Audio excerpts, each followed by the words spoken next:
विषय असा आहे की वास्तुशास्त्र या विषयावरती अर्धा एक तास काही बोलण्यासारखा विषय नाही।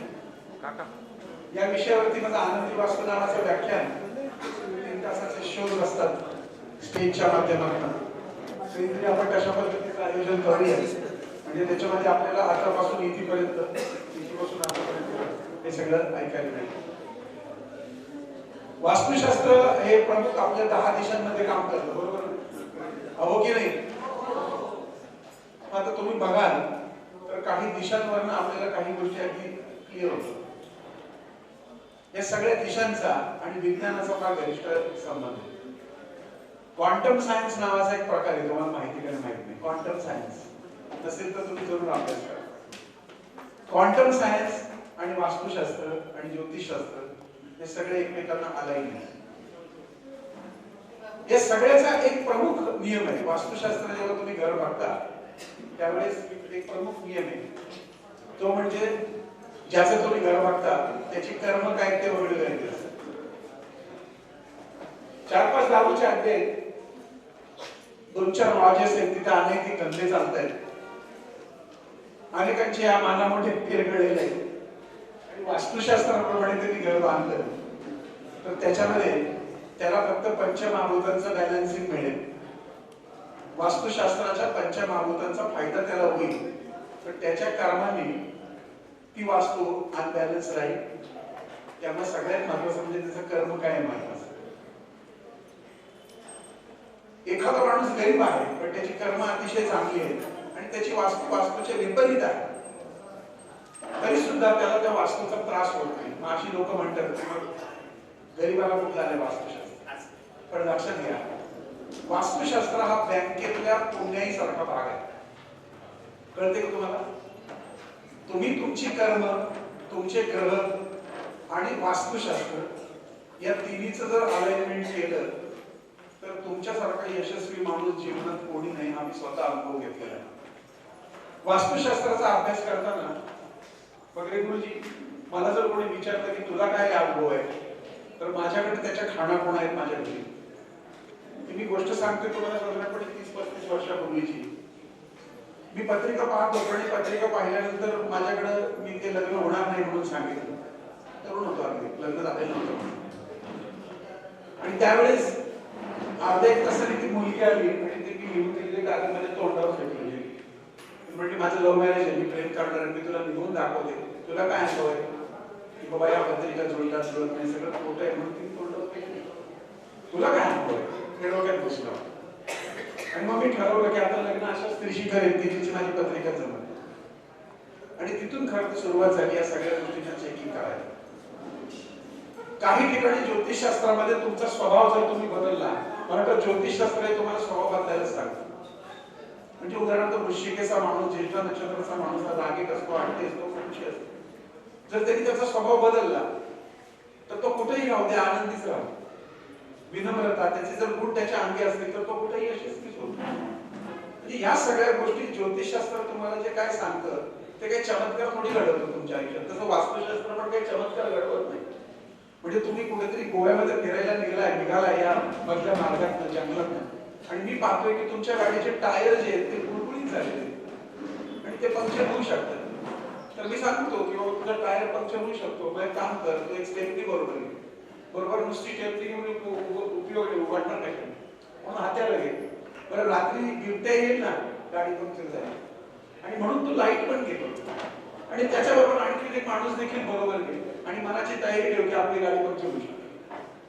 आता त्याचं जर कर्म चांगलं असेल तर ती गाडी पंक्चर होणार नाही, पण त्याला आधी आपण सांगितल्यामुळं तो ती गाडी हळू चालवेल आणि व्यवस्थित ठिकाणी आणि समजा झालं पंक्चर तर तो व्यवस्थित रिपेअर करेल आणि आरामशीर निघून जाईल। आता जर त्याचं कर्म खराब असेल तर चारी टायर फुटतील, त्याला आपण काय करू शकत नाही। तर ज्योतिषशास्त्र आणि वास्तुशास्त्र हे अलाइन आहे। आपण कित्येकदा वास्तुशास्त्राप्रमाणे वास्तूची रचना करतो तर त्या लोकांना फरक हा पडलाच पाहिजे। इथं सुरुवात असते तुमच्या आत्मविश्वासाची। इथं वास्तू बघताना आपणच गांधरलेले असतो पहिल्यांदा, त्यालाच कळत नाही की काय सांगायला पाहिजे। त्यामुळे ठाम असणं फार गरजेचं आहे। वास्तू पाहताना ठाम असणं गरजेचं आहे। आता काही ठिकाणी आपण कुठलं तरी ऐकतो की ईश्वर वाटपड भिकेल लागतात, ते असले काही नसतं। तुम्ही वास्तुशास्त्राप्रमाणे घर केलं म्हणजे काय पैशाचा पाऊस पडतो का? हेच पहिल्यांदा सांगितलं पाहिजे. आता तर फ्लॅट मध्ये वास्तुशास्त्र लागूच पडत नाही पहिली. आणि तिथं मी पाहिले 40व्या मजल्यावरती वास्तुशास्त्राचे नियम लावून तिकडे किचन छोटी असतात, तिथं बेडरूम घेतली आणि जिथं बेडरूम मोठी असतात तिथं किचन घेतली. त्यांनी तोडफोड करून अख्ख्या फ्लॅटचे वाटणे केले 4-4 कोटीचे फ्लॅट. हे असले उपट सुंभ वास्तुतज्ञ काहीतरी सांगतात आणि तो फ्लॅट किती मजल्यावर 40 ते काय जमिनीवर सगळे. त्यामुळे लक्षात घ्या की मी 2 फ्लॅट तुम्हाला सांगतो डोळ्यासमोर आणा की एका फ्लॅटचं तोंड पूर्वेला तोंड करू नये, पूर्वेला तोंड करू नये, आणि एका फ्लॅटचं तोंड पश्चिमेला तोंड करू नये. नीट समजून घ्या. हा फ्लॅट आहे पश्चिमेला तोंड करून, हा फ्लॅट आहे पूर्वेला तोंड करून. आता मला सांगा पूर्वेचा सगळ्यात जास्ती प्रकाश हा पश्चिमेला तोंड करून असलेल्या घराकडे येईल पूर्वेचा का पश्चिमेच्या घरात येईल? मला सांगा जरा, कल्पना करा. हे घर आहे पश्चिमेला तोंड करून, हे घर आहे पूर्वेला तोंड करून. तुम्ही डिंग्या वाजवल्या, माझं घर पूर्वाभिमुख आहे. पूर्वाभिमुख आहे मान्य, पण या पूर्वेला पूर्वेकडची ऊर्जा येते किती? का नाहीये? कारण या पश्चिमाभिमुख घर असणाऱ्या माणसाच्या सगळ्या बाल्कन्या पूर्वेला. सकाळी उठल्यानंतर तो तिथून सूर्याला अर्घ्य देतो, हा मावळतीचा सूर्य बघतो, पूर्वेचा दरवाजा असून सुद्धा. म्हणजे पूर्वाभिमुख वास्तू फार शुभ असते असं नाही, तर ज्या वास्तूला पूर्व दिशेकडनं जास्ती ऊर्जा येते ती वास्तू शुभ असते. तुम्हाला आश्चर्य वाटेल की माझ्या जेवढ्याकडून मी व्यावसायिक वास्तू घेतली आहे गुरुजींच्या सगळ्या साऊथ फेसिंग, सगळ्या तुम्ही आला होता ती वास्तू सुद्धा साऊथ फेसिंग आहे. आता मी 10,000 स्क्वेअर फुटाचं आलिशान ऑफिस केलेलं आहे, 10 कोटी रुपयाचं ऑफिस. माझी किंमत एवढी मोठी आहे सरांनी बघितलं. हे मोठेपणा नाही सांगत आहे, हे याकरता सांगतोय की जेवढं तुम्ही छान ऑफिस मध्ये बसाल तेवढं तुम्हाला काम करण्याची ऊर्जा मिळते. तसंच तुमच्या घरातला हॉल तेवढा छान असेल, जेवढं किचन तुमचं छान असेल, जेवढं तुमचं बेडरूम सुदृढ छान असेल, तेवढं तुम्हाला त्या घरामध्ये राहायची इच्छा होते. आपल्याला पारंपरिक पद्धतीत नाही का तिथे कडापे लावले, तिथे त्या वस्तू आहेत, मारणाची धूळ पडलेली, वर्षानुवर्ष साफ केलेलं नाही, त्या घरामध्ये उत्साहच येत.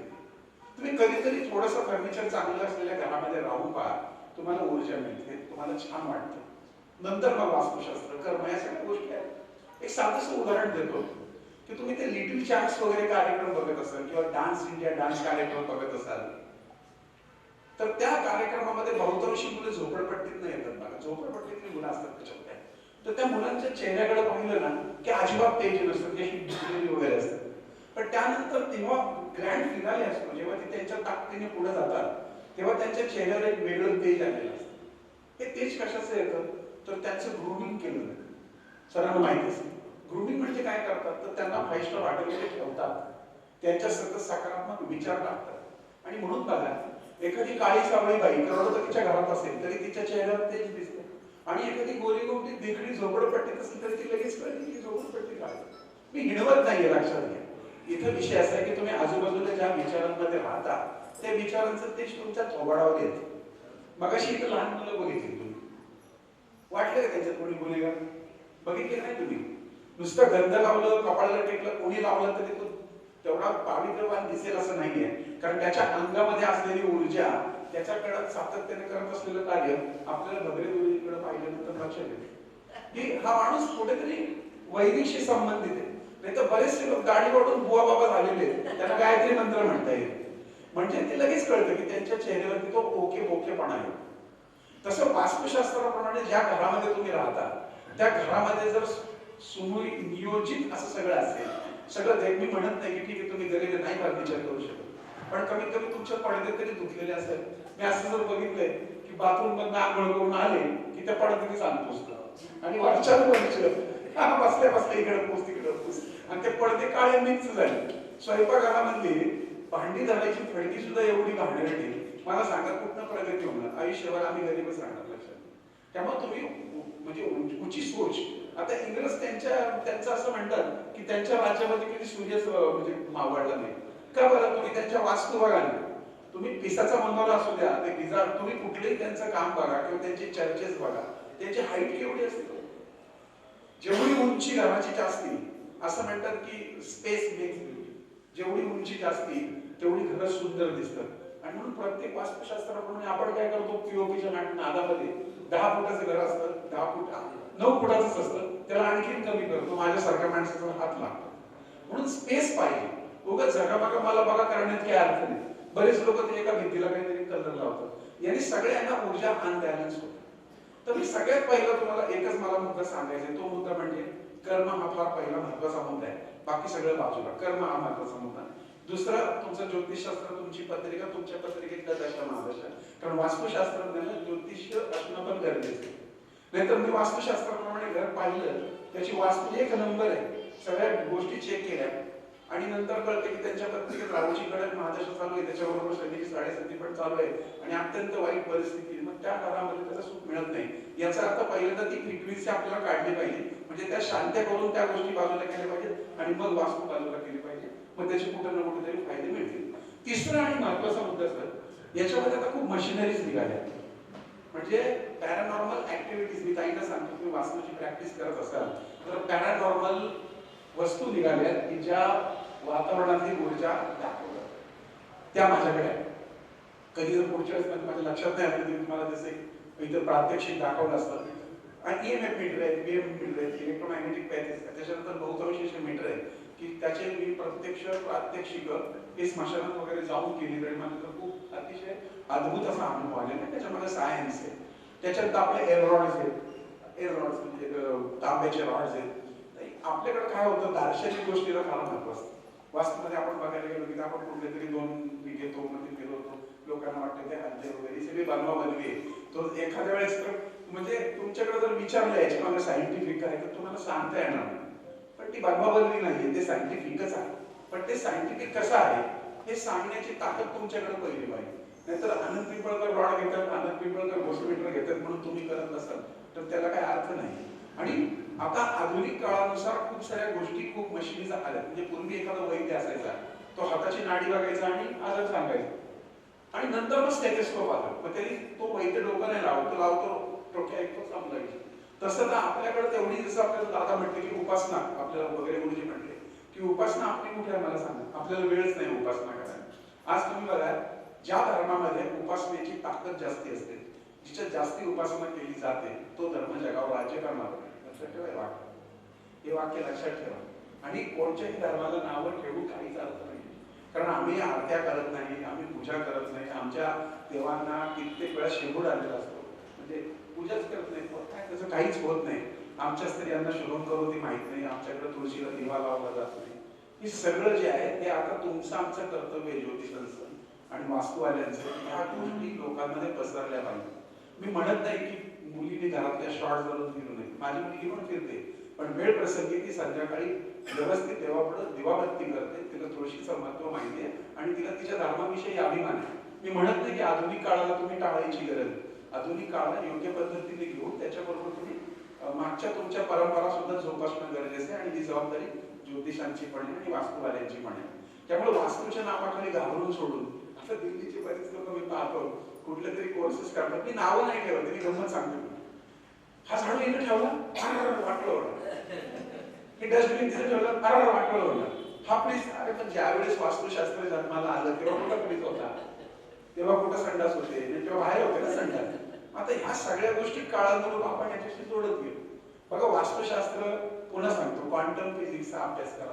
जर भौतिकशास्त्राचे विद्यार्थी असाल, नसेल तर आपल्याकडे हे माध्यम आहे, GPTच्या माध्यमातून तुम्ही quantum science kitchen, quantum science, हे सगळं तुम्ही अभ्यास करा. तुमच्या लक्षात येईल की आपलं शास्त्र हे कुठेही विज्ञानाच्या परे नाही. फक्त त्याला आपण काय केलं की ज्यावेळेस कर्मकांडात ढकललं, त्यावेळेस जादू, टोणा, चमत्कार ह्या गोष्टी आल्या आणि मग घाबरून सोडल्यामुळे लोकांचा त्याच्यावरचा विश्वास होता.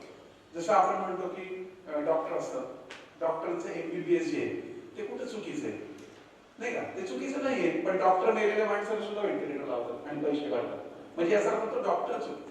तसं वास्तुशास्त्र, ज्योतिषशास्त्रामध्ये सुद्धा खूप वाईट गोष्टी घुसल्या, तर त्या पण कुठेतरी त्याच्यावरती खंडन करणं गरजेचं आहे.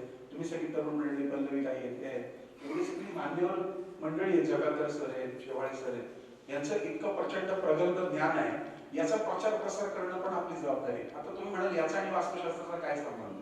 सगळ्यात पहिला संबंध म्हणजे लोकांची घरं सुखी करताना आधी तुम्ही सुखी होणं गरजेचं आहे. नाहीतर मी औषधाची जाहिरात करतो, वजन कमी करण्यासाठी मला व्हिटॅमिन 200 घ्यावे, ठीक आहे ना, म्हणजे हा उपाय करा तुम्ही धर्मावर आणि हा येतोय सायकलवर. तर ते उपाय करून तुम्ही कुठे अनुभव घेतलेत का? तो हो मी घेतले. जो मगाशी मी मुद्दा सांगितला. आणि मी काय केलं की बाबा हा नैऋत्य कोपऱ्यामध्ये सेफ्टी टँक असेल, जमिनीखाली पाणी टाकी असेल, तर घरामध्ये कारण त्या पुरुषाला कॅन्सर होतो किंवा मोठा आजार पण होतो. म्हणजे चला करून पाहू. बालबुद्धी होती, माहित नव्हती, 25-30 वर्षापूर्वीची गोष्ट. आणि नैऋत्य कोपऱ्यामध्ये जसं सेफ्टी टँक घेतलं तसे माझ्या वडिलांना प्रचंड मोठा आजार पण लागला. असे असंख्य उद्योग करत करत करत माझं लग्नही झालं. मग म्हटलं असं म्हणतात की बाबा पूर्वमध्ये सेफ्टी टँक असेल तर फार मोठी बांधकामे होती, ते पण करून पाहिजे. बघू तर होतं नाही, मोठी बांधकामे. ईशान्य कोपऱ्यात संडास बाथरूम बघू ते पण करून पाहिजे. आणि या सगळ्या गुणा माझ्या जुन्या गावामध्ये तुम्हाला बघायला मिळतील. मी तर तशाच ठेवले, म्हणजे पाडल्या त्याचे झोपते तसे ठेवले की तुम्हाला ते पाहायला मिळतील. आणि नंतर लक्षात आलं की वास्तुशास्त्र हे 100% शास्त्र आहे. आणि त्या पद्धतीने जेव्हा त्याच्यामध्ये काही बदल केले त्यानंतर मी जसं तुम्हाला म्हणलो की आधी स्वतः आपण सुखी झालं पाहिजे. तर आपण दुसऱ्याला नाही, आधी आपलं पोट नाही भरलं, दुसऱ्याला काय अन्नाचं महत्व सांगणार. आणि आज त्याची परिणिती म्हणजे आज दुबई सारख्या ठिकाणी आपण प्रॉपर्टीमध्ये इन्व्हेस्टमेंट केले, ऑफिसेस घेतले, माझ्याकडे 10 कोटीच्या गाड्या आहेत. म्हणजे हा मोठेपणा सांगत नाही, तुम्ही नीट समजून घ्या मला काय की जसं सर म्हटले की थोडं आपल्याला माहित नाही की कुठल्या श्वासापर्यंत आपलं जीवन. पण हे सगळं करताना तुम्हाला सकारात्मक विचार करणं, लोकांना चांगलं मार्गदर्शन करणं, स्वतः सकारात्मक राहणं आणि स्वतः देखील सदन होणं गरजेचं. तुमच्या बुद्धीला काही व्हॅल्यू आहे का? लोक तुमच्या पंचांगावर 100 रुपये ठेवून जातात. पंचांगाची व्हॅल्यू काही 100 रुपये का? मगाशी बगरे गुरुजी पण म्हणले की गुरुजींची फी परवडत नाही. वा, लोक त्या बायकांचा नाश ठेवायला पैसे करतात आणि धर्मासाठी पैसे खर्च करायला लोकांकडे नाही. मोठा भोगा लावतील लोक ते कार्यक्रम ठेवतील, पण भटजींना दक्षिणा द्यायची वेळ देखील मात्र देत नाही. ही सवय लावा लोकांना, काही फरक पडत नाही. कारण तुम्ही त्यांचं कल्याण करणार आहे, ते काय उपकार करत नाही तर तुम्ही त्यांचं भलं करणार आहात. हा, याची गॅरंटी पण द्या की त्यांना फरक पडला नाही, आम्ही तर देतो, मी तर देतो. नाही फरक पडला ना, या पैसे घेऊन जाणार, मला माहिती की पैशाची वेळच येणार. कारण मी काम तसं वाचून करतो की त्याच्यामध्ये यंत्र मंत्र तंत्र, त्याच्यानंतर उपासना आणि सगळ्या गोष्टी असतात. आणि आज आनंदी वास्तून आपलं कॅलेंडर तुम्ही बघितलं असेल तर जवळजवळ 23 लाख कॅलेंडर आपण महाराष्ट्रामध्ये वितरित करतो, म्हणजे विकली जातात. ते कुठेही तुम्ही आता आम्ही कॉर्नरला वगैरे आनंदी वास्तूची कॅलेंडर तिथं होती विकली, पुस्तकं लिहिली, पुस्तकं विकली जातात. जसं सर म्हणले की आता पुस्तक वाचायचं प्रमाण कमी झालं, मग त्या पुस्तकावर व्हिडिओ बनवायला सुरू केले, 1-1 मिनिटाची, 3-3 मिनिटाची, 4-4 मिनिटाची. आणि ते पण आता लोकांमध्ये लोकप्रिय व्हायला लागले. तर अशा पद्धतीनं सगळ्यात पहिली गोष्ट वास्तुशास्त्राचा जो बेस आहे तो कर्म कळला, दुसरा कळला दिशा, तिसरा कळला. आता बघा वास्तुशास्त्रामध्ये दिशांमध्ये सगळं लपलेलं आहे का नाही. जसं मी तुम्हाला पूर्व पश्चिम सांगितलं. आता पूर्वेकडची ऊर्जा जर जास्त येत असेल तर त्या घरामध्ये जो माणूस असतो तो कर्तृत्वान. म्हणून आपल्याकडे काय म्हणतात, तुम्ही म्हणता की नाही, मी म्हणतो आमची ही करेल ती आमची ही करेल ती पूर्व, असा आपण शब्द वापरतो की आमचा हे करतील ते पूर्व, मग आमचे करतील ते पश्चिम, दक्षिण, उत्तर काय. कर्तृत्वाची दिशा पूर्व, म्हणून तुमचा फ्लॅट पूर्वाभिमुख आहे. पण पूर्वेकडची जर ऊर्जा तुम्हाला येत नाही तर तुम्ही कशी काय करू? तुम्ही नाही करू. तुमचं घर जर जमिनीवर असेल आणि जमिनीला चारी बाजूनी मोकळा असेल आणि चारी दिशांचा व्यवस्थित मार्ग तुमच्या वास्तूत येत असेल तर तुम्हाला तिथे वास्तुशास्त्राचे नियम लागू पडतात आणि वास्तुशास्त्राचे इफेक्ट मिळायला सुरू होतात. ना की 25-30 मजल्यावरती राहणाऱ्या माणसाला त्याचे इफेक्ट मिळत नाही. कारण जमिनीवरती राहतात ते वास्तुशास्त्र भूमिगताशी संबंधित असतं, पृथ्वी तत्वाशी संबंधित असतं. आणि तुम्ही जेव्हा वरती राहता पहिल्या मजल्यापेक्षा वर, तेव्हा वरनं येणारी ऊर्जा तुमच्यावरती काम करत असते. म्हणजे उदाहरणार्थ जर फुल पाणी भरलं म्हणजे नदीचं, तर पहिलं काय 10व्या मजल्यावर येतं का? पहिलं खाली येतं, म्हणजे खालून इफेक्ट चालू होतं. आणि वीज पडली तर पहिली, म्हणजे अवकाशित ऊर्जा ज्या आहेत ना, या ऊर्जा सगळीकडे काम करतात. आणि बघा तुम्ही आपलं शास्त्र गुरुजी एवढं प्रकल्प आहे की वास्तु पुरुष आणि वास्तू याचा जर समन्वय बघितला तर त्या वास्तूमध्ये तो वास्तू पुरुष दोन्ही कमरेवर हात ठेवून, त्याचं डोकं ईशान्येला, त्याचे पाय नैऋत्येला, त्याचा उजवा हात आग्नेयेला, त्याचा डावा हात वायव्येला, असा तो झोपलेला आहे पालथा. आणि त्या पालथ्या झोपलेल्या वास्तूवरती ती रचना आहे. आता त्याला त्यांनी पुराण कथा दिली, ती गोष्ट सोडून द्या, आपल्याला पुराण शिरायचं. माझी घाई होते का बोलायला? बडबड होते नाही, कळतंय तुम्हाला? कारण मला असं वाटतं की कमी वेळात किती होतो समोर तुमच्या घाई होते ऍक्च्युअली. तर हा वास्तू पुरुष जर तुम्ही नीट बघितला तर पुन्हा मी सांगतो क्वांटम सायन्स नुसार तो वास्तू पुरुष, त्याला सगळ्या भावना आहेत सर. त्या प्रत्येक विटेमध्ये ना भावना लपलेली लक्षात. तुम्हाला आहे ना एक महिनाभर 5 स्टार हॉटेलमध्ये घेतो, 5 स्टार हॉटेलमध्ये स्वतःच्या खर्चाने, आणि तुमच्या घरची तुम्हाला आठवण नाही आली पाहिजे. लक्षात ठेवा, मी तुम्हाला सोन्याचा घास खाऊ घालतो, पण तुम्हाला आठवण नाही आली पाहिजे. साहेब 10व्या दिवसानंतर तुम्ही कुठेही जा परदेशात फिरायला, तुम्ही म्हणता आपलं घर बरं, मी चालले माझ्या घरी. कारण ते घर तुम्हाला बोलवतं ना, कारण त्या प्रत्येक मिठीमध्ये आणून तुमची छाया बसलेली आहे, तुमचा जो वास त्याला येतो. आता हा शर्ट मी जर काढून टाकला तर माझ्या घरातले लगेच ओळखतील की अरुणजींचं शर्ट आहे, कारण त्यांना माझा वास माहिती झाला. प्रत्येक माणसाला वेगळा वास आहे ना, तुम्हाला वास वेगळा, मला वास वेगळा. या जगात कोणाचा वास एकसारखा असता तर पोलिसांची कुत्र्यांनी चोर शोधले असते का? समजते का? म्हणजे चोर बरोबर तोच वास शोधतो ना. म्हणजे प्रत्येकाला वास आहे, आणि तो ज्या वासात राहतो तो निवास आहे. आणि म्हणून निवास जो आहे त्या निवासाला हा वास जर कनेक्ट झाला तर तुमच्या आयुष्याचं कल्याण झालं. याचं मी वारंवार असंख्य उदाहरणं तुम्हाला देईन सगळ्या प्रकारची. तर ह्या प्रत्येक विषयामध्ये म्हणून तर आता तुम्हाला माहिती की नाही माहिती आहे, पण भगरे गुरुजी पांडुरंग जे मंदिर आहे आपल्या सोलापूर कुठलं पंढरपूर, त्याचे विश्वस्त आहे. माहिती आहे तुम्हाला? माहिती आहे का? विश्वस्त आहेत ते. तो पांडुरंग कशावर उभा आहे? कशावर उभा आहे? काबर विटेवर उभा आहे. मग तो दगडावर का नाही उभा, तो पलंगावर का नाही उभा? याचाच अर्थ तो प्रत्येक विटेवरती इथल्या पण उभा आहे, प्रत्येक विटेवर उभा आहे. कणी अणु ब्रह्मांडी परमाणू सगळीकडे आहे. आणि तो तो का विटेवर उभा आहे? पुन्हा तो कर्माचा गणित आहे. तो का विटेवर उभा आहे? कोणी फेकली वीट? कोणी फेकली? कोणी फेकली? पुंडलिकाने फेकली. का फेकली? रागाने फेकली का फेकली? नाही हो, ना तो आई बापाची सेवा करत होता तिथे. तेवढ्यात तो पांडुरंग आला. तो म्हणला थांब जरा, माझा बाप महत्वाचा आहे, माझी आई महत्वाची, ही मी भाव काढायची. जोपर्यंत तुमच्या कर्मामध्ये तुमच्या आई बापाची सेवा करण्याची ताकद आहे ना, तोपर्यंत तुमच्या घरातल्या मीटर पांडुरंगाचा बाप पण उभा आहे. पांडुरंग वेगळा कुठे आहे? तो म्हणजे निसर्ग आहे ना. कर बाला हो बाला, जे पेरणार ते उगवणार. पापडीचं बी पेरून त्या आंब्याचं झाड उगवतं. बाजरीचं एक दाणा पेरलं तर 1000 दाण्यांचं कणीस उगवतं. तसंच कर्मातील गणित आहे. म्हणून तो पांडुरंग विटेवर उभा राहून तुम्हाला अक्कल शिकवतोय की आधी ज्या विटेवर उभा आहे, जी वीट त्या पुंडलिकाने फेकली, जी पुंडलिकाने वीट कशा करता फेकली? तर आई बापासाठी फेकली. तिथे आपल्या आई बापाचा, म्हणजे नुसत्याच आई बापाचा नाही, तर आता शेवाळ्यांची बायको ती माझी आईच आहे, ती माझ्या बापच आहे. जेव्हा बाहेर तुमच्यापेक्षा कोणी माटे ज्येष्ठ आहेत, ज्ञानी संपन्न, ते तुमच्या आई वडील असेल, ज्यावेळेस तुम्ही त्यांचा आदर करायला शिकाल त्यावेळेस तुमच्या घराच्या विटेवरचा पांडुरंग खाली उतरणार नाही. अशा कर्माती टाकत. मग पुढचा जो मुद्दा आहे की करेल ती पूर्व, म्हणून पूर्वेची ऊर्जा ज्या घरामध्ये जास्त येते तिथे का बरं ऊर्जा स्वीट वाटतं? आता तुम्ही बघा हल्लीच गुरुजी बायकांनाच नाही, पुरुषांना सुद्धा B12 कमी पडतो, डी कमी पडते. ते डीचं इंजेक्शन ठोक करतात. डीचं आठवड्याला घ्यायला लागतं. का माहितीये का डीचं इंजेक्शन घ्यायला लागतं? कारण आपल्या घरात सूर्यप्रकाशच येतो. आता पूर्वी आरती देण्याची पद्धत होती ना, बरोबर उदयापर्यंत घेऊन ते पाणी खाली पडायचं, तर सूर्याचा उजेड त्यापर्यंत उदयापर्यंत यायचा आणि माणूस तेजस्वी व्हायचा, दीर्घायुष्य.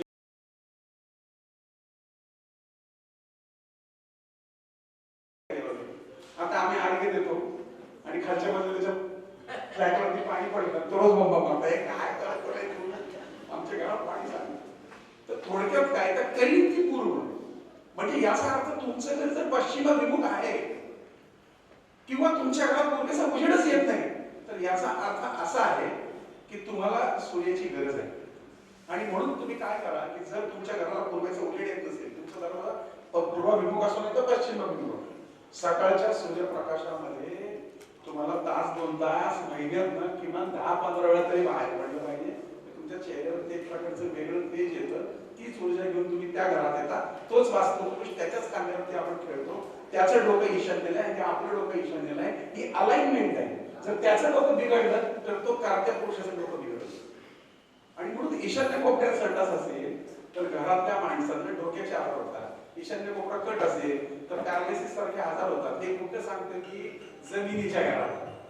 आता मी एक फ्लॅट बघतोय, हा एक फ्लॅट आहे आणि या फ्लॅटच्या ईशान्य कोपऱ्यामध्ये संडास आहे, तर त्याच्या शेजारी दुसरा फ्लॅट आहे, त्याच्या आग्नेयेत आहे. याचा अर्थ त्या पूर्ण बिल्डिंगच्या पूर्व मध्ये हो, ईशान्येला नाही. कळलं की नाही कळलं मला काय म्हणायचं? म्हणजे फ्लॅटला हा नियम लागू होत नाही. नैऋत्य कोपऱ्यात संडास नको म्हणून विसरा मार्गाचा संडास काढण्यात काय अर्थ नाही.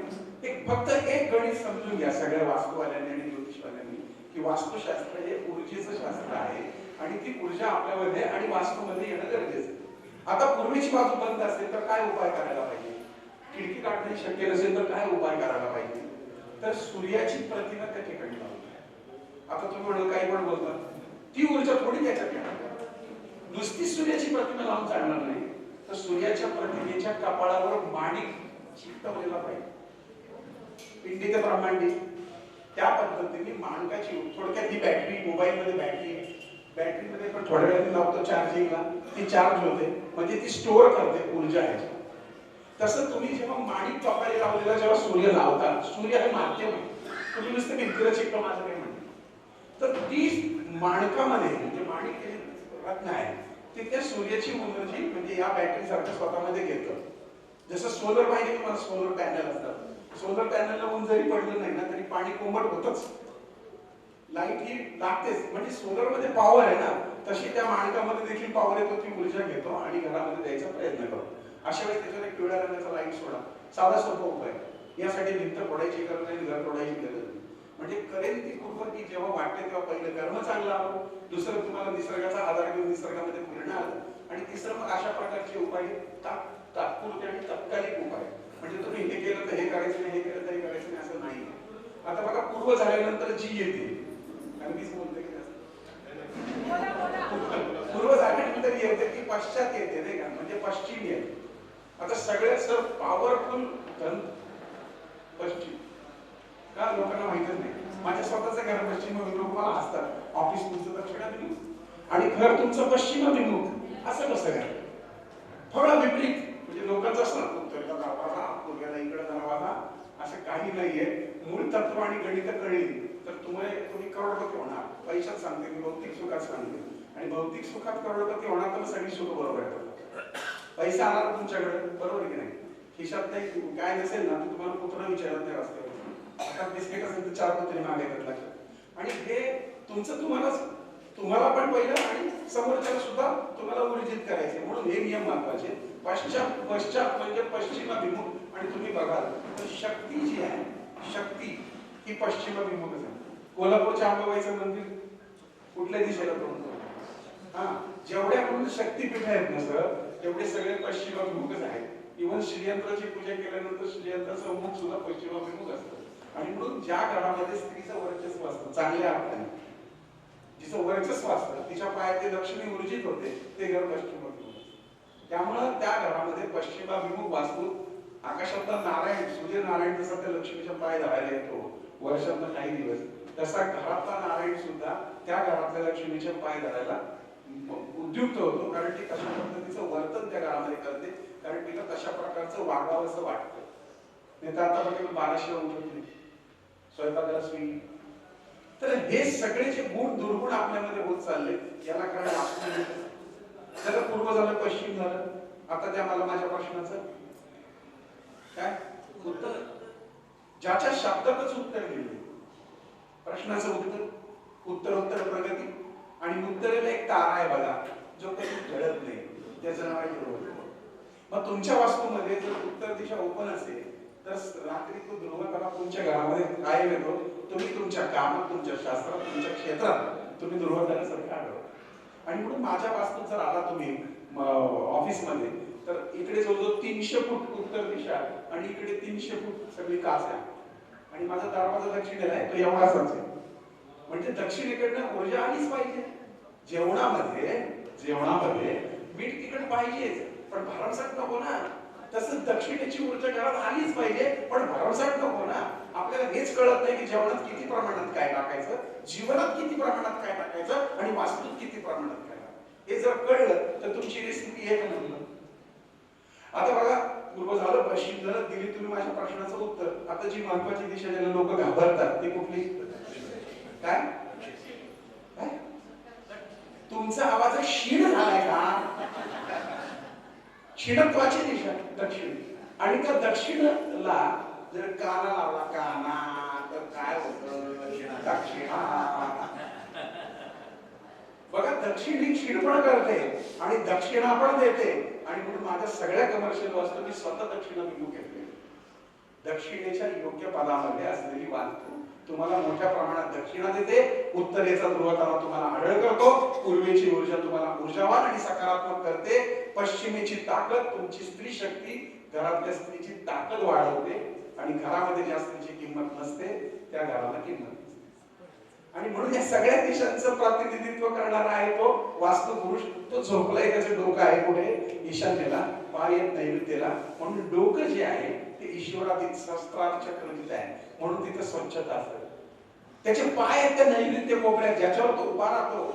ज्या घरामधला कर्ता पुरुष उभा राहतो, तो कर्ता ज्या पाय आहेत म्हणजे तो कर्ता आणि कर्त्याची बायको, म्हणून नैऋत्य दिशा त्याची.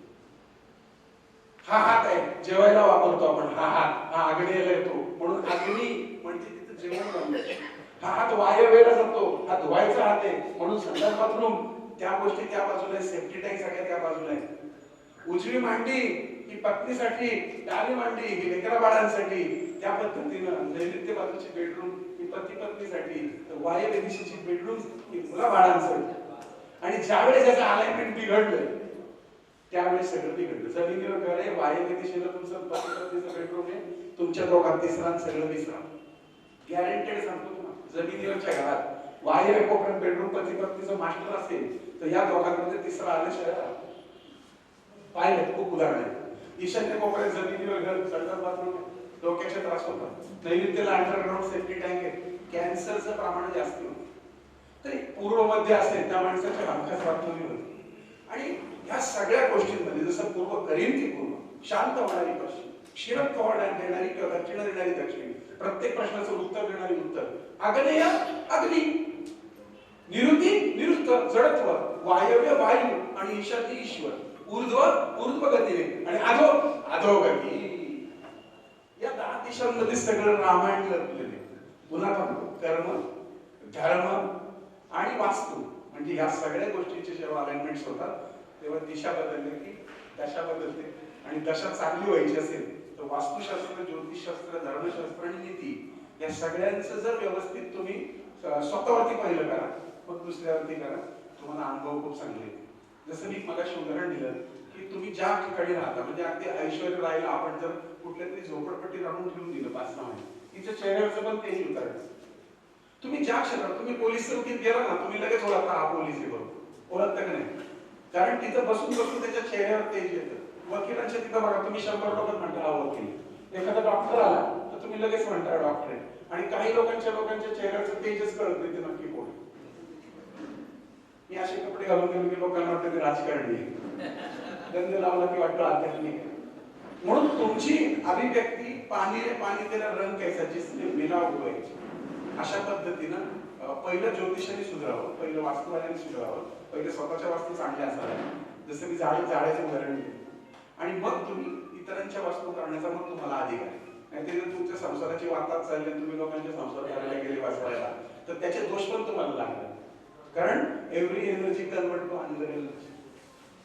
तुम्ही एखादी बाई की तिला तुम्ही म्हणता जा तुझा संसार होऊन जाईल, असं का? मग आता तिचा पडलेला खड्डा ते बाहेर जे काढले खड्ड्यातनं ते कोणीतरी डोक्यावर घेतलं पाहिजे, मग कोणी नाही तर तू घे. आणि म्हणून उपासना महत्वाची, जे सर म्हटले ना की उपासना महत्वाची. तर अशा पद्धतीने हे वास्तुशास्त्र आहे.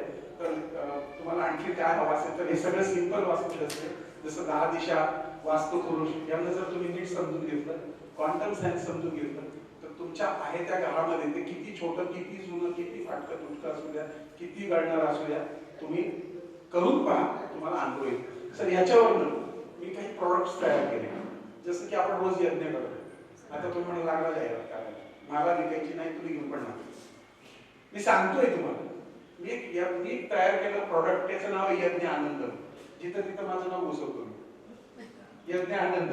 तर मी काय केलं, काळ्या गाईचं शेण असतं ना, गाईचं शेण, गिर गाईचं शेण, ते गोळा करून त्याची कॅप बनवली आणि हवन सामुग्री आपली त्या कॅप मध्ये भरली आणि 52 प्रकारचे ऊद आणि काही गोष्टी की ज्या मला अनुभवाने काही महात्म्यांनी सांगितल्या त्यात मिक्स केल्या आणि त्याच्या छोट्या छोट्या त्या बनवल्या धूपबत्त्या.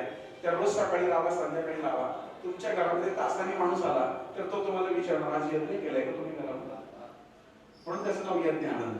त्याच्यामध्ये तूप आहे, त्याच्यामध्ये तांदूळ आहे, माझं घ्यायची गरज नाही ना, तुम्ही पण करा ना, मिळते की बाजारात शेण. सुकवलेली शेणी आणा, त्याच्यावर तूप टाका, त्याच्यावर हवन सामग्री टाका, त्याच्यावर ऊट टाका, झालं ना तुमच्या घरामध्ये ऊर्जा सकारात्मक आहे. दुसरी गोष्ट अशी की जसं वास्तूला आपण सकारात्मक करतो तसं आपण सकारात्मक राहण्यासाठी विचार ही पहिली गोष्ट आहे. आणि दुसरी गोष्ट बाह्य गोष्ट म्हणजे बघा, मुली स्त्रिया छान दिसावं म्हणून मेकअप करतात, छान दिसतात नाही का, त्यांनी बिना मेकअपच्या त्यावेळेला छान दिसत नाही. पुरुष सुद्धा चांगला राहतो, कपडे वगैरे घालतो, त्याची पर्सनॅलिटी पडते. तशा पद्धतीने रोजच्या जीवनामध्ये तुमचे कपडे पण फार मायने करतो. तुम्हाला मी हा पण गंमतशीर प्रयोग करून पाहिलाय की मी फार ब्रँडेड भारी शर्ट घेतला आणि खूप छान असे कपडे घालून बाहेर गेलो तर माझ्याकडे कोणी बघायलाही तयार नाही. म्हणजे ती ऊर्जा एकदम अशी काहीतरी. पण मी अगदी 300-400 रुपयाचा कोणीतरी प्रेझेंट दिलेला शर्ट घालून मी जातोय तर लोक हेटल करतात. म्हणजे त्या वस्तूमध्ये ती ऊर्जा सामावली आहे. त्यामुळे तुम्ही बघा, काही तुम्हाला लाख रुपयाची साडी घाला, ती मजा वाटत नाही, पण 500 रुपयाच्या साडीने तुम्ही खूप देखणं दिसून जाता कधी कधी. ह्या मागचं कारण काय असेल तर त्या वस्तूची ऊर्जा.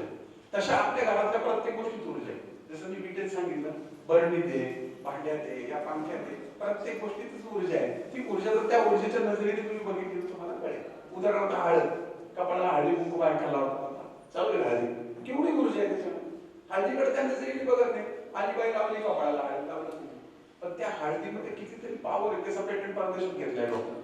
सरकार गुरुजींनी लावलेलं अष्टगंध, मी लावलेलं चंदन, हे सगळे ऊर्जा निर्माण करणारे गोष्टी. ह्या तुमचं ते घाण काढून टाकतात. त्यामुळे कमीत कमी इथे जे ज्योतिषी त्यांच्या कपाळाला गंध दिसत नाही, कंपल्सरी गंध पाहिजे.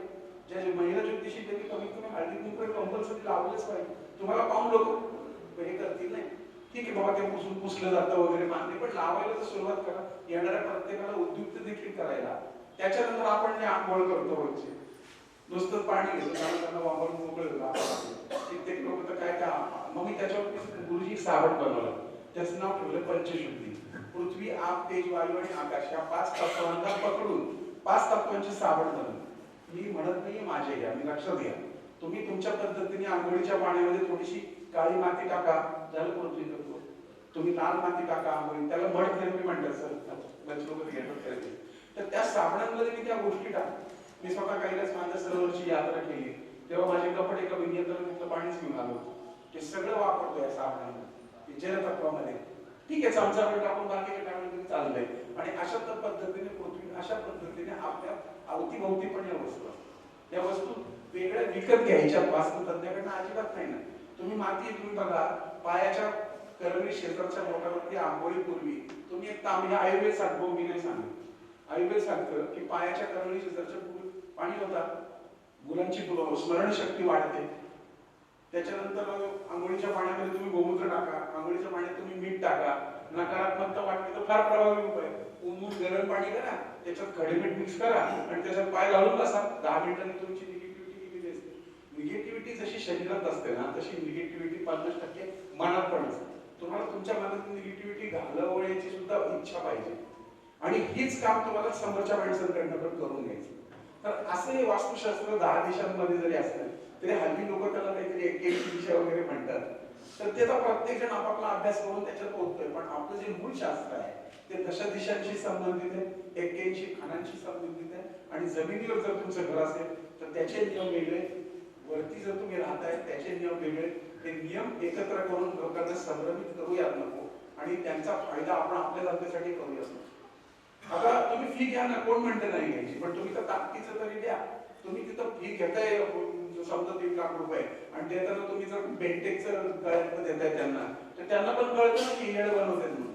तुम्ही 1.5 लाख रुपये तोळ्याचं सोनं तर ताकदीचं बनवून द्या ना, तुम्हाला मजुरी देणार ते, त्याच्यावर का नाही देणार. तर अशा पद्धतीनं स्वतः सकारात्मक राहणं, या सगळ्या गोष्टी आणि वास्तूच्या दिशा नीट केल्या की तुमच्या जीवनाची दिशा बदलते, असं माझं स्पष्ट मत आहे.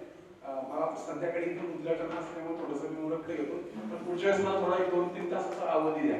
मग आपण दिशांपासून सुरू करू ते 12 अगदी मृत्यूपर्यंत.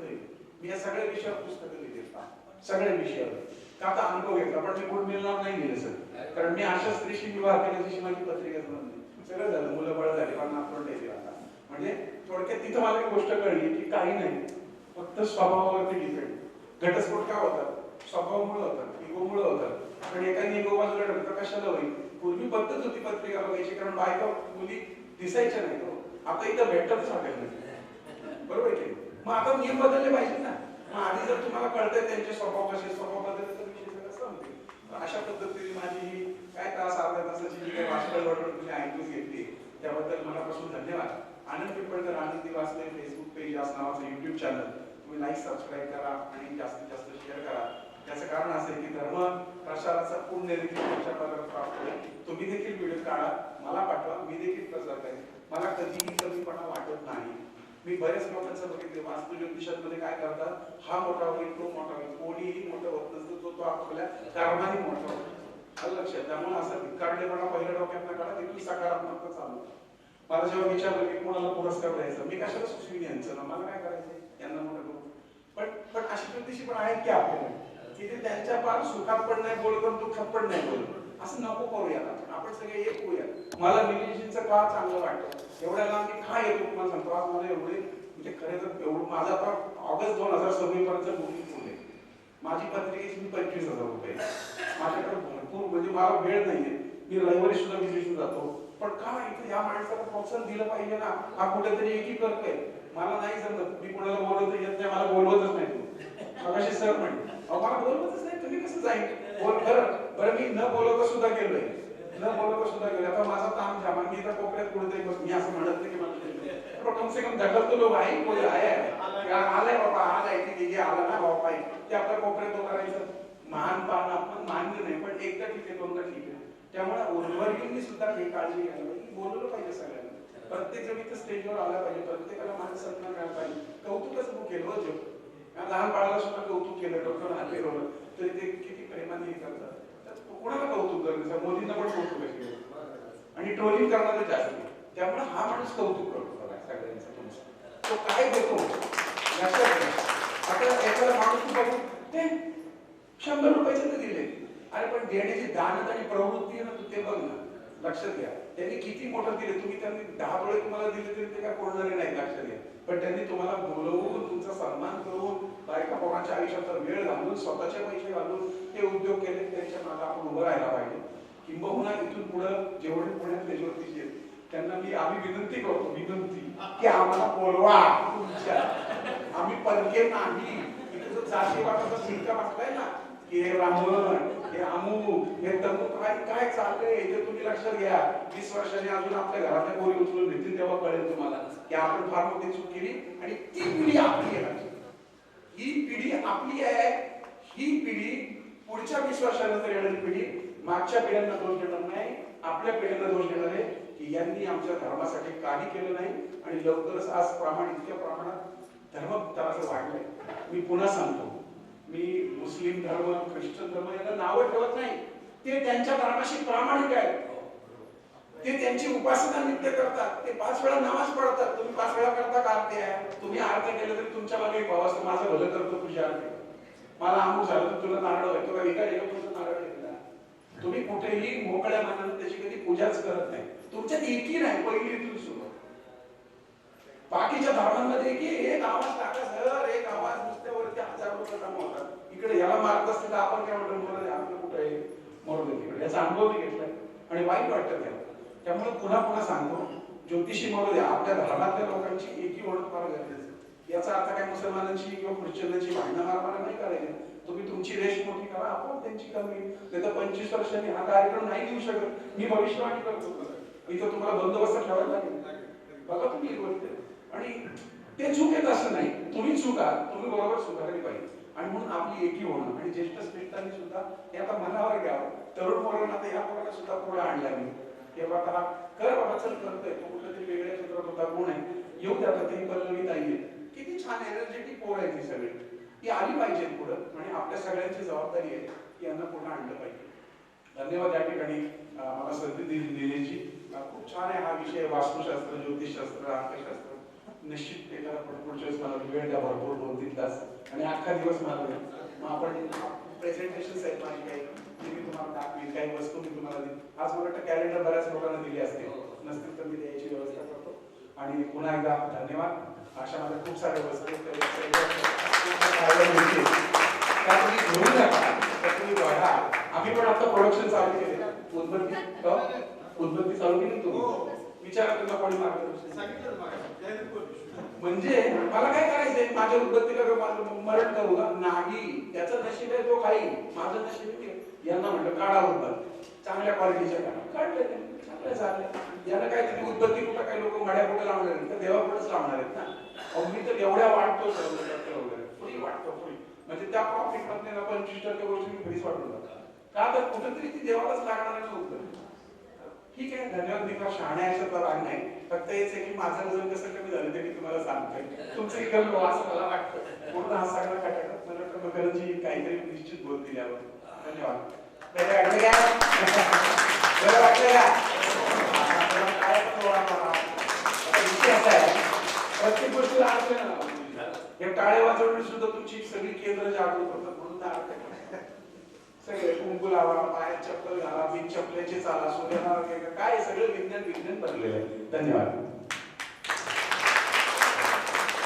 आपल्या सगळ्यांसाठी उत्तम आयोजन आनंदजी, दिनेशजी, अतुलजी सगळ्यांनी छान वेळ देऊन इथे आपल्याला एक छान आयोजन केलेले या प्रोग्रामचं. आता आदर्श घ्यावा असे आमचे मित्र आनंदजी पिंपळकर. नेहमी लोक म्हणतात आनंद आणि मकरंद, द या शब्दाने आमच्या दोघांचाही एक यमक जुळतं. आणि लोकांना वाटतं की हे दोन वास्तुतज्ञ म्हणजे कॉम्पिटिटर असतील, पण आम्ही किती जवळचे आहोत ते आमच्या फॅमिलीला आणि आमच्या दोघांना माहिती आहे. त्यामुळे एक आदर्श घ्यावा असं एक उत्तम व्यक्तिमत्व आनंदजी आहे.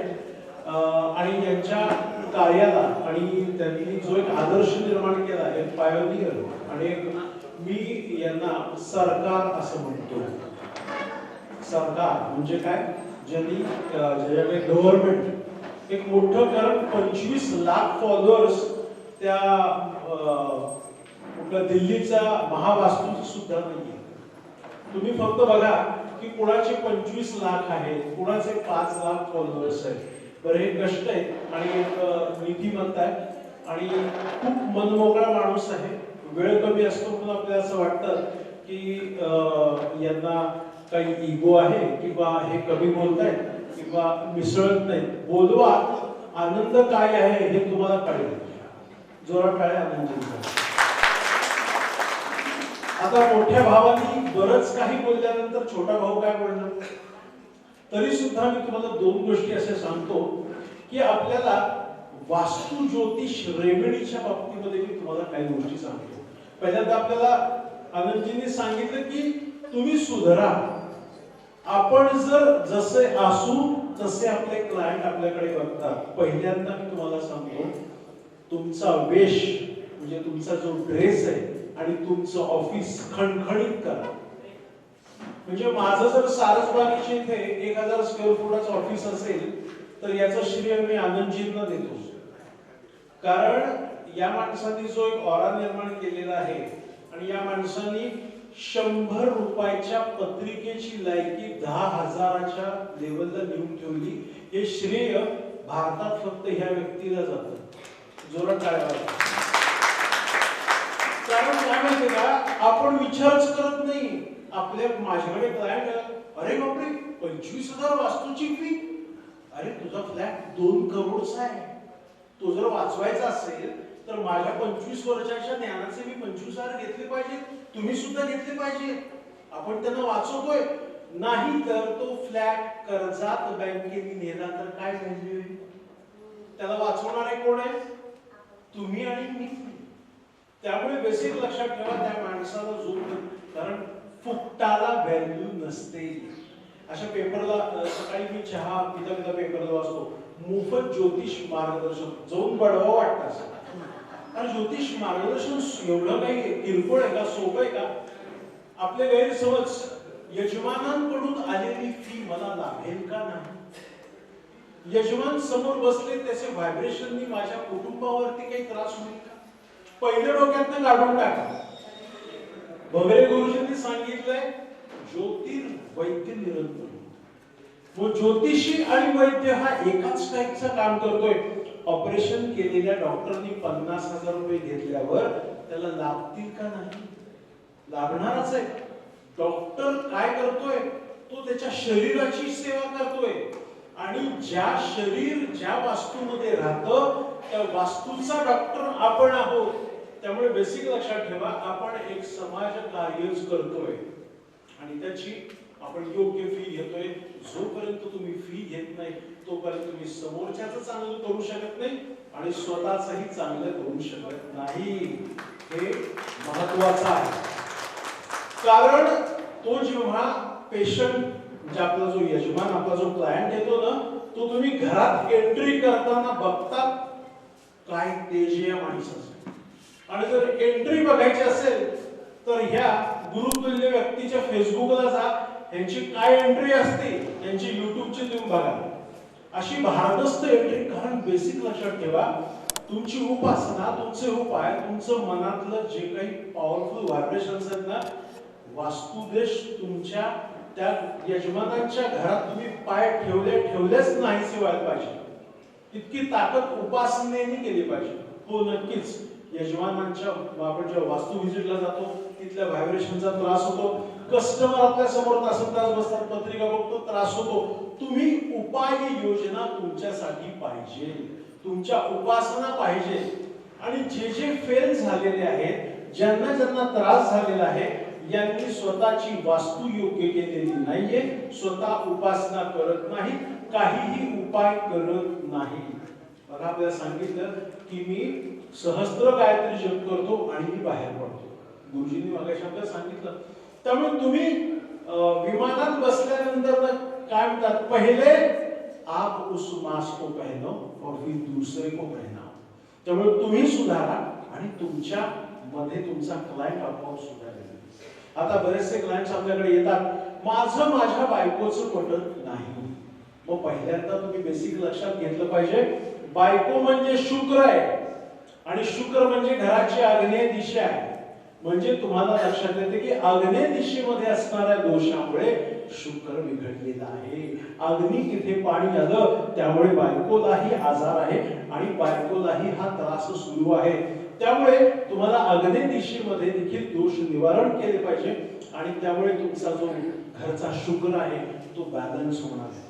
आणि घरचा शुक्र बॅलन्स होण्यासाठी काय करावं लागतं माहिती का? सर्वात सोपा उपाय 10 रुपयाचा दर शुक्रवारी करायचा. बायकोला संध्याकाळी येताना मस्त गजरा घेऊन यायचा आणि तो तिला द्यायचा आणि तिला म्हणायचं लगेचच घाल, फ्रीज मध्ये नको ठेवू, नाही तर मी उद्या घालीन, वेळ आल्यावर घालीन. हा तुम्ही उपाय नक्की छोटे छोटे उपाय करा. फायनान्शियल प्रॉब्लेम चालू आहे, घराची उत्तर दिशा बिघडली. उत्तर दिशेचं तत्व काय हे तुम्हाला माहिती आहे.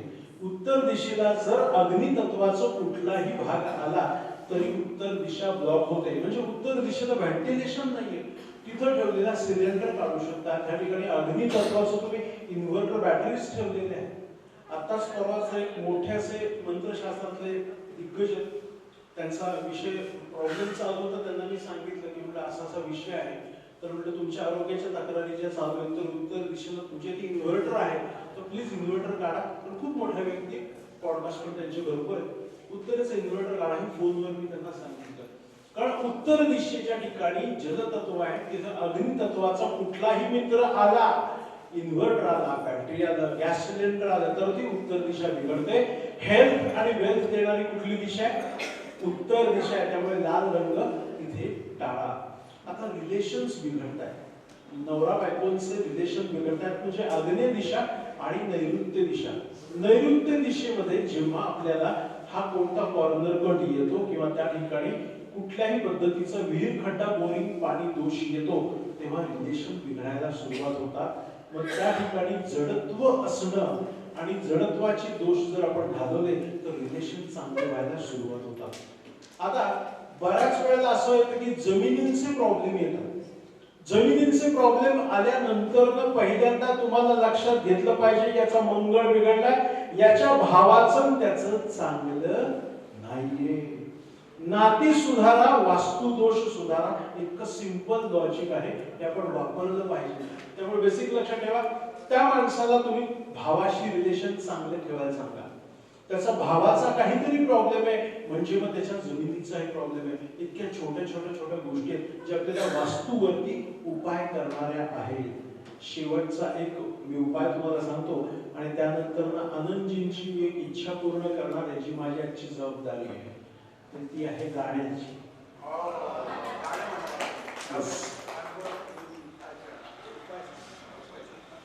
आता आपल्याला छोटासा उपाय मी तुम्हाला सांगतो की तुमच्या घरामध्ये बंद पडलेल्या वस्तू कशा गडबड करतात. जर इलेक्ट्रॉनिक वस्तू बिघडतायत तर आपल्याला माहिती राहू आहे. त्यामुळे पहिल्यांदा माझा आयफोन आहे जो 5 सिरीज मधला आहे तो अजूनही घरात बंद आहे. तुमची इलेक्ट्रॉनिक जी घड्याळ आहे ना ती पहिली काढून चालू करा नाही तर फेकून द्या. घरातली अडगळ भंगार इलेक्ट्रॉनिक वस्तू जर तुम्ही टाकून दिल्या तर काय होणार आहे, निगेटिव्हिटी सगळी निघून जाणार आहे. त्यामुळे प्रयत्न करायचा आहे की बऱ्याच वेळा काय होतं आपण स्मार्ट वॉच घेतो आणि नंतर ही जी घड्याळ आहे ना साधी ती आपण चालूच करत नाही. माझ्याकडे ऍपल वॉच आहे तर आधीची माझी 10 घड्याळ मेलेली आहे, झोपलेली आहे, त्यांची बॅटरी संपली. त्यांना पहिल्यांदा चालू करा, तुमच्या आयुष्यामध्ये प्रगती भरपूर होईल. त्यामुळे मनातला कचरा हा निघून जाईल आणि तुमचं ब्रेन फ्रेश व्हायला सुरुवात होईल. त्यामुळे अडगळ भंगार काढून टाकणे ही आपले आद्य कर्तव्य वास्तूचं आहे. म्हणूनच ही वास्तू आपल्याला नेहमी तथास्तु म्हणते. एवढं बोलून मी आता इच्छा आनंदजींची पूर्ण करायला वळतो. एकदा जोरात टाळ्या आपल्या सगळ्यांसाठी. माझं जे पहिलं गाणं आहे 2003 साली, खूप कमी लोकांना माहिती आहे, माझ्या मित्रांनाच माहिती आहे फक्त. आमचं कुलदैवत खंडोबा पालीचा इथला, तर त्याचं गाणं गाण्याचं मला संधी आली. मल्हारी महात्मा नावाचा चित्रपट आहे, त्या चित्रपटामध्ये मी ते गाणं गायलं आणि ते आजही इतकं फेमस आहे की माझा चिरंजीव मल्हार इथे बसलाय. आज वय वर्ष 22 आहे. 22 वर्ष डीजेला तेच गाणं लागतंय. मी पंडित हृदयान मंगेशकरांचा शिष्य आहे, त्यांच्याकडे पण गायलेलं आहे. त्यांची एक मुलगी राधा मंगेशकर, तिचा आणि माझा अल्बम लता मंगेशकरांनी गायला. त्या या गाण्यावरून आशाताईंनी आणि लता दीदींनी फिक्स केलं की राधा मंगेशकरचा पहिला अल्बम येतोय ज्याचा संगीतकार स्वतः हृदयान मंगेशकर आहे. तर धनगरवाड्यात घुसला हे गाणं अख्ख्या मंगेशकर परिवाराला आवडलं आणि त्यांनी ठरवलं की कोळी गीताचा अल्बम राधाचा आता दीदी प्रोड्यूस करतायत, तर सहगायक कोणाला घ्यायचं तर मकरंदजींना घ्यायचं. आणि ती संधी मला मिळाली. तुम्ही युट्यूबला बघू शकता पंडित हृदयान मंगेशकरांच्या मार्गदर्शनात मी गायलेलं आहे ते गाणं तिच्याबरोबर. तर आता पहिलं जे गाणं आहे देव धनगरवाड्यात घुसला त्यातले काही कळवी सादर करतो. खंडोबाचं भक्तिगीत आहे, तर त्यावेळेला जसं एखाद्या व्यक्तीला खूप त्रास होतो तसं मलाही त्रास झाला, संगीत करायला झाला. कारण ऍक्च्युली ते खंडोबाचं भक्तिगीत आहे, त्यामध्ये खंडोबाची महती गायलेली आहे. पण एका घुसला उचला अशा शब्दामुळे आमच्यावरती खूप सुरुवातीला त्रास झाला, पण नंतर गाणं तसं फेमस झालं तसं ते लोकांना कळलं की हे भक्तिगीत आहे. छोटंसं सादर करतोय, परवानगी द्या. धन्यवाद. धनगरवाड्यात घुसला ग देव धनगरवाड्यात घुसला, धनगरवाड्यात घुसला ग देव धनगरवाड्यात घुसला, धनगरवाड्यात घुसला ग देव धनगरवाड्यात घुसला, धनगरवाड्यात घुसला ग देव धनगरवाड्यात घुसला, बांगच्या नादी फसला ग देव धनगरवाड्यात घुसला, बांगच्या नादी फसला ग देव धनगरवाड्यात घुसला, टाच मारून खोट्याला गेला बांगूच्या वाट्याला, काय बोलू गड्याला मला टाकीला कोट्याला, माझ्यावरती रुसला ग देव माझ्यावरती रुसला, माझ्यावरती रुसला ग देव माझ्यावरती रुसला, बांगूच्या नादी फसला ग देव धनगरवाड्यात घुसला, बांगूच्या नादी फसला ग देव धनगरवाड्यात घुसला, धनगरवाड्यात घुसला ग देव धनगरवाड्यात घुसला, धनगरवाड्यात घुसला ग देव धनगरवाड्यात घुसला, बांगूच्या नादी फसला ग देव धनगरवाड्यात घुसला, बांगूच्या नादी फसला ग देव धनगरवाड्यात घुसला.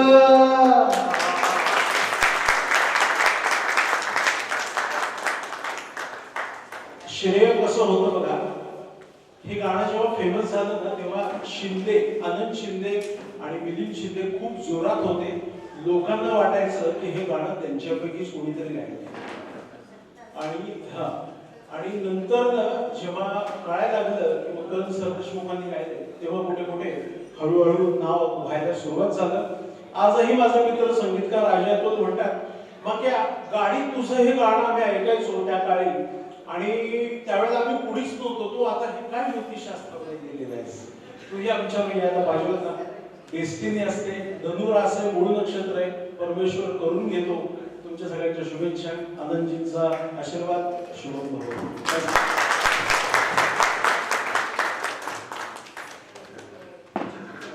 सगळ्यांच्या मनातलं सन्माननीय आनंद पिंपळकर सरांनी तुम्हाला अगोदरच सांगितलेलं होतं. त्याच्यामुळे हा सुखद धक्का खरं तर आजच्या या कार्यक्रमाच्या निमित्ताने आपल्या सर्वांना मिळालाय. जोरदार टाळ्या वाजवूयात या नामवंत गायकांसाठी, कलाकारांसाठी. मंडळी, मगाशी निलेश सर वारंवार सांगत होते की गर्दी कमी आहे आणि गर्दी जास्त आहे. तर ते काय गर्दी आहे त्याचं आपल्या सर्वांनाच यथार्थ दर्शन आजच्या या सोहळ्याच्या निमित्ताने होतोय. असाच आजचा हा अधिवेशनाचा सोहळा उत्तरोत्तर रंगत जाणार आहे. दरवर्षीच हा कार्यक्रम अशाच पद्धतीनं चांगल्या पद्धतीनं साजरा होतो. दुसरं सत्र या ठिकाणी संपण्यापूर्वी या सत्राचे समारंभ अध्यक्ष ऍडव्होकेट मिलिंद चिंद्रे जे खास नाशिकवरून या ठिकाणी उपस्थित आहेत, त्यांचा सन्मान आणि सत्कार सन्माननीय नारायण मनमोरे सर आपल्या शुभास्ते व्हावा अशी विनंती आहे. सन्माननीय डॉक्टर शरद आहेर आपल्याला देखील विनंती आहे. आपला देखील यथोचित मान सन्मान या कार्यक्रमाच्या निमित्ताने होईल. टाळ्या वाजवूयात सन्माननीय ऍडव्होकेट मिलिंद चिंद्रे सर यांच्या सत्कारासाठी, सन्मानासाठी. सन्माननीय डॉक्टर शरद आहेर नाशिक आपल्याला देखील विनंती राहील. सन्माननीय मोहन पूर्णपात्रे सर, अमित कुबेर सर दत्ता कार्यक्रमाच्या निमित्ताने. देवधरे सर आपल्याला मंचावर येण्याची विनंती आहे. डॉक्टर शरद आहेर यांना या ठिकाणी प्रदान केलं जात आहे.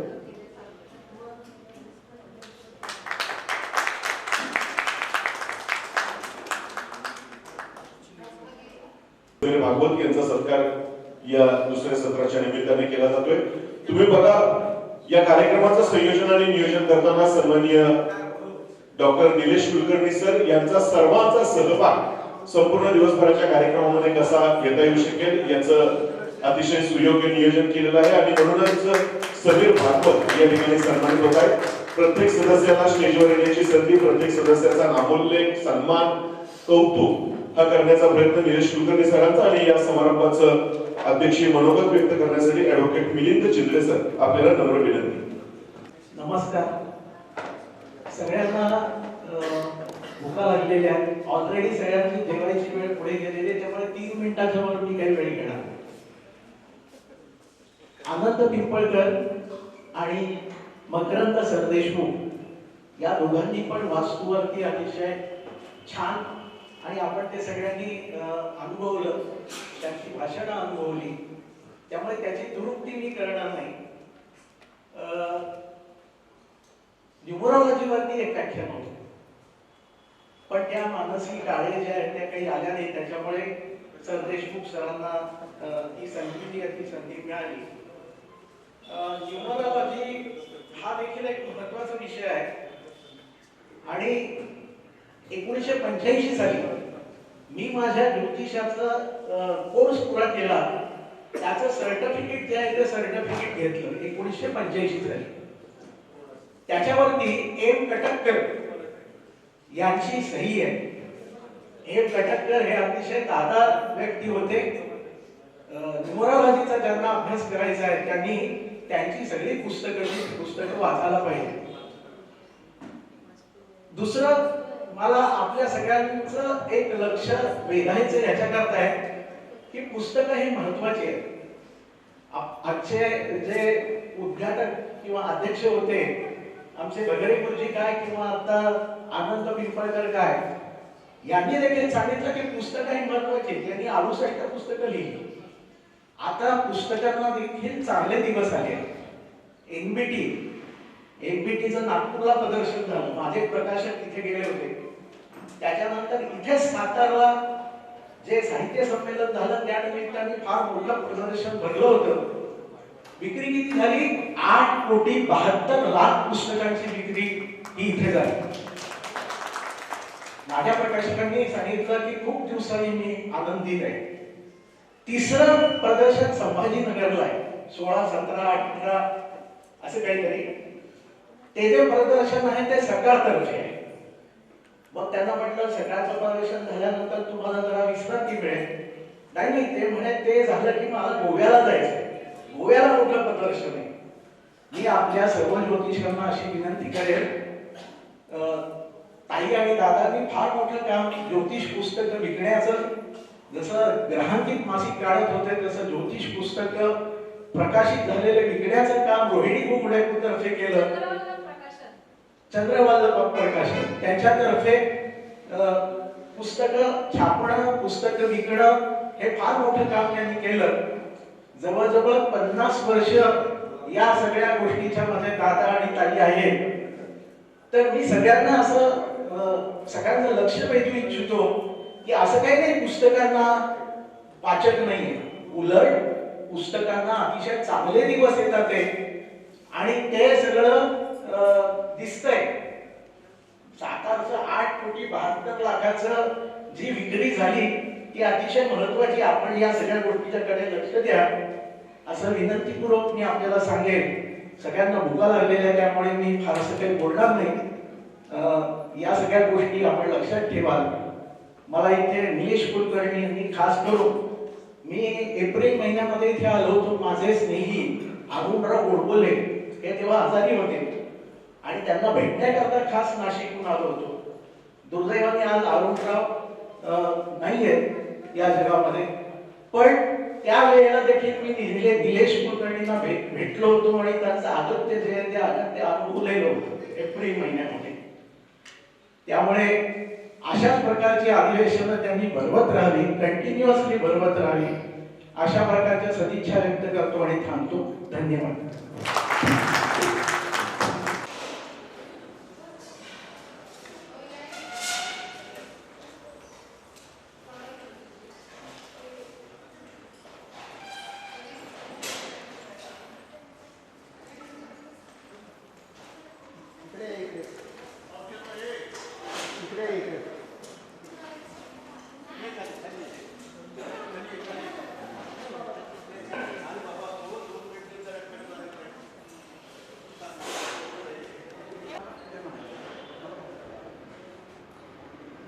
बघायचं वेळेचा आवड